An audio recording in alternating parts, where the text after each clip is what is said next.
ભાવનગર જિલ્લાના શિહોર તાલુકાના ગઢુલા ગામ નજીક બાઇક અને અજાણ્યા વાહન વચ્ચે અકસ્માત સર્જાયો હતો, જેમાં એક શખ્સનું મૃત્યુ નીપજ્યું હતું। ગઢુલા નજીક બાઇક અને અજાણ્યા વાહન વચ્ચે સર્જાયેલા અકસ્માતમાં જિલ્લા પંચાયતના પ્રમુખ રેયાબેનના પતિ અને ભાજપના આગેવાન મુળજીભાઈ મિયાણીનું મૃત્યુ નીપજ્યું છે। તેમના પરિવારજનો અને સગા સંબંધીઓ તેમજ ભાજપના આગેવાનો શિહોર હોસ્પિટલ દોડી આવ્યા હતા અને ગમગીનીનો માહોલ છવાયો હતો।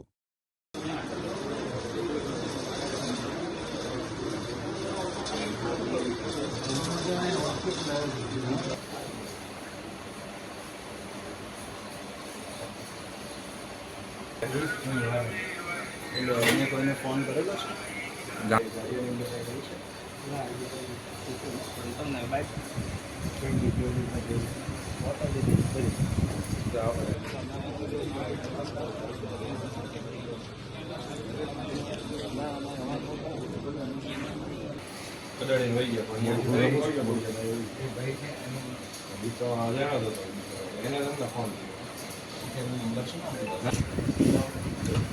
દરવાજો બંધ કરી દેજો।